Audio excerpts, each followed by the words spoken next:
Salut tout le monde, ici Daphné pour l'émission Accès Média. Cette semaine, j'ai eu la chance de m'entretenir avec Sébastien Diaz directement des studios de l'émission Le Voir. Alors, suivez-moi.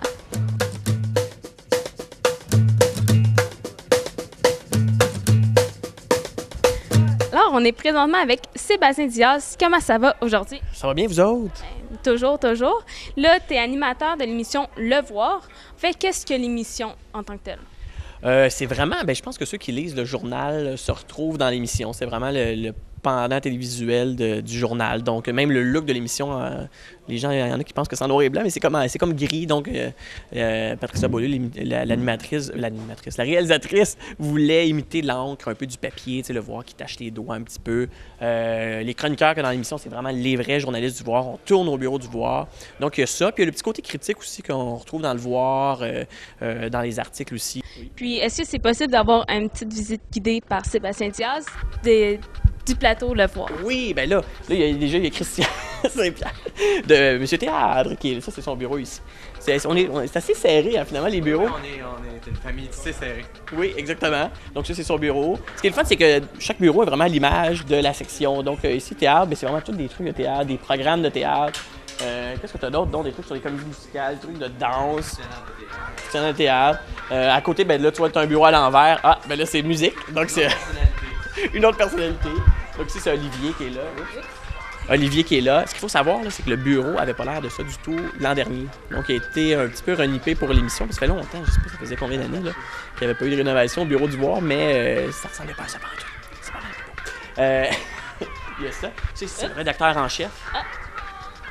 Il n'est pas là. Donc, qui est là. Qu'est-ce qu'il y a d'autre? Il y a des gens qui pensent vraiment que c'est un décor, mais c'est vraiment ici qu'on tourne, c'est vraiment dans les bureaux. Des fois, même, on s'énerve un petit peu parce qu'on parle fort, qu'on équipe de tournage, on s'emballe, puis des fois, j'ai l'impression qu'on dérange aussi. Donc, il faut vraiment s'adapter à ça. Ça, c'est Olivier. Allô?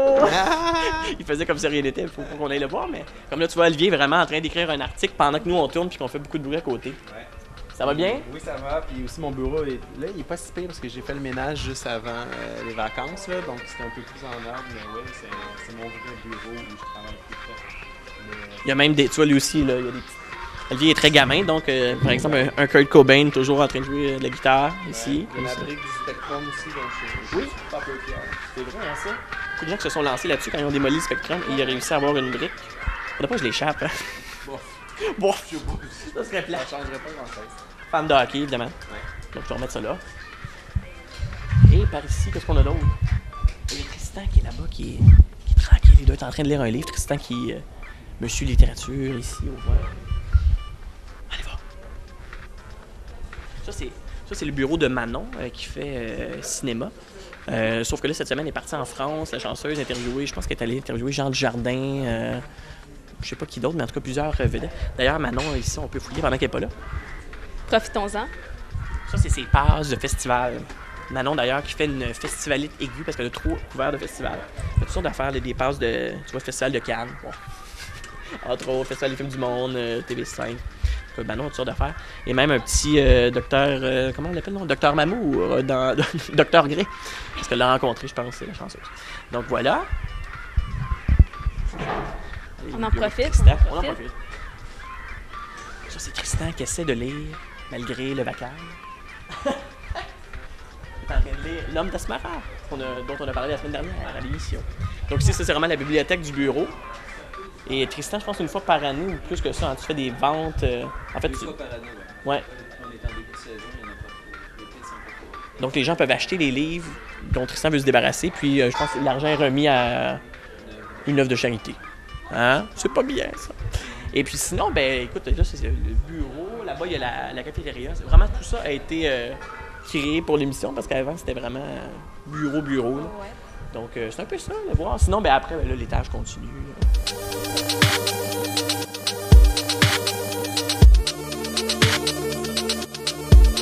Puis là, maintenant, on va plus parler un peu de toi. Oui.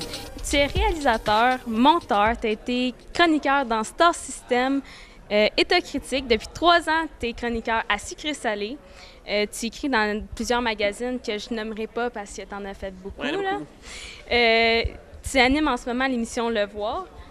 Est-ce que tu as une peur de déléguer ou bien tu sais juste pas dans qu'est-ce que tu veux t'en aller, là? C'est un peu des... Mais c'est ça, c'est un peu des deux. Mais j'aime tout faire. J'aime toucher à tout. J'ai été même recherchiste pour 2 filles le matin. Ouais, j'aime toucher à tout, mais j'ai l'impression que ça permet de compléter un peu. Donc, exemple, quand je suis reporter, là, disons, pour une émission, puis qu'il y a un réalisateur avec moi, j'ai l'impression que j'ai quand même mon œil de réalisateur qui est à l'affût. Donc, j'ai l'impression que je peux amener mes idées aussi. Non, je sais pas. J'ai l'impression que c'est plus complet. Puis c'est tellement un milieu difficile, là, ceux qui veulent faire à la télé, là. Il faut se spécialiser. Moi, je le dis toujours. Il y a beaucoup de jeunes qui nous écrivent pour savoir comment on fait, puis pour avoir des conseils. Le meilleur conseil qu'on peut donner, c'est vraiment d'être polyvalent. Donc, pas juste se spécialiser dans un truc parce qu'on est fait. Tu sais, ça arrive des saisons, des fois, qu'on travaille moins. Bien, dans ce temps-là, tu peux aller réaliser. Moi, c'est une saison où je fais rien, mais je vais peut-être écrire une suite à Montréal Kitsch, par exemple, à mon livre. Donc, il faut avoir plusieurs cordes à son arc parce que c'est tellement un petit milieu, puis il y a tellement de gens qui veulent faire la télé que si tu t'es spécialisé dans un truc seulement, c'est fini, là. Tu ne dureras pas longtemps, je pense. Et alors, toi, tu as trouvé la solution. Oui, de tout faire aussi. Je fais le lunch aussi ici, là, le midi, pour l'équipe. Puis, tu es un animateur avec un côté très humoristique. C'est ça qui a fait en sorte que tu sois connu à travers tous les tapis rouges que tu as pu aller pendant Star System et tout. Quel artiste, peu importe d'où qu'il vient, a-t-il succombé à ton charme avec cet humour? Eh mon Dieu, ça, c'est une bonne question. Ce qui est drôle, c'est ça, c'est qu'aller voir les stars d'Hollywood, ce qu'il faut savoir, c'est que quand on les rencontre, on a 4 minutes pour les interviewer. Fait que tu fais 6h30 d'avion pour 4 minutes d'entrevue. Puis, ils en font beaucoup dans la journée, là. Par exemple, une journée, je suis allé rencontrer Eva Longoria à Beverly Hills. J'étais le numéro 72 dans la journée. Donc, il y avait 71 personnes avant moi qui ont passé en entrevue de 4 minutes. Fait que moi, mon truc, c'était toujours d'amener un accessoire ou d'amener un truc kitsch, justement, du Québec, genre un accessoire du Dollarama, puis de leur lancer ça de même. Puis ça a toujours créé des fois, ça fonctionne pas, mais quand ça crée un moment drôle, c'est vraiment... Puis ils sont contents, souvent, ils me remercient après parce qu'ils disent écoute, ça a un petit peu égayé ma journée parce que je suis plus capable de faire des entrevues. Mais qui a bien fonctionné à date? Écoute, il y en a beaucoup. Il y en a beaucoup. Il y a Keira Knightley à Londres. Ça, c'était super le fun parce que ça aussi, j'étais le numéro, je sais plus combien. Je l'ai rencontré dans un hôtel à Londres. C'était juste avant les Oscars, puis il était pour être nominé. Puis là, c'était très sérieux, les entrevues. Puis moi, j'avais été justement au Dollarama acheter un set de tasses à thé, super laid. Puis j'avais fait du thé froid, c'était dégueulasse, mais j'ai amené ça. Fait que là, j'ai donné ça. Puis j'ai dit, c'est des tasses du Dollarama sur la rue Masson, dans le quartier Rosemont. Puis elle était super contente. Fait que là, on était à Londres, on prenait le thé dans des tasses Dollarama. Ça, c'était très drôle, puis elle avait été charmante. Sinon, Eva Longoria était cool aussi. Elle m'a donné des becs à la fin de l'entrevue. J'étais bien content. Sinon, il y a Diane Keaton. Moi, une de mes idoles, c'est Woody Allen. Puis une de ses actrices fétiches, c'est Diane Keaton. Donc moi, ça, c'est une de mes idoles à vie. Puis là, de rencontrer Diane Keaton. Puis c'était le jour de sa fête quand je l'ai rencontré.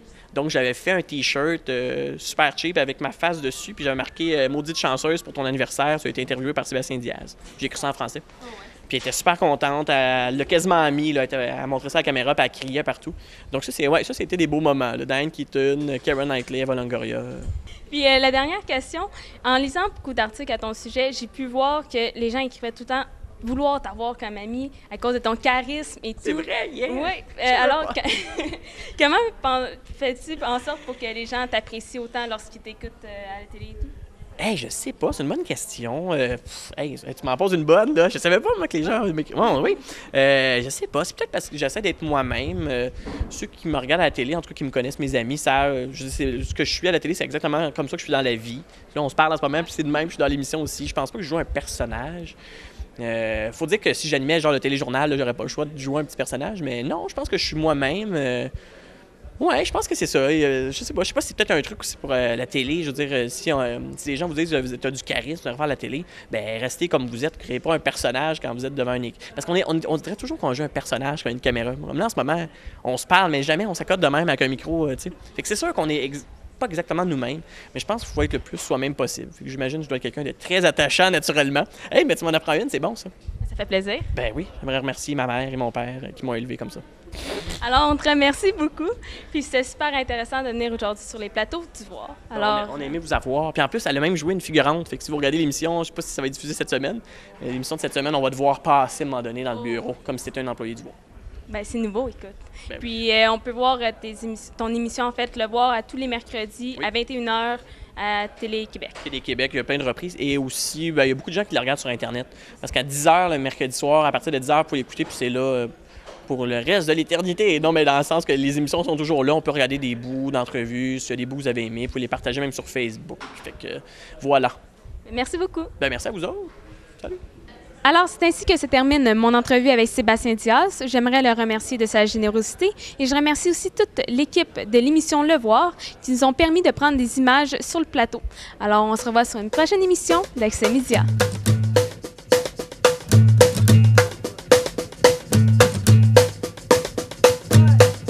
I'm on the rocky road, heading down off the mountain slope. And as my steps echo, echo, louder than before.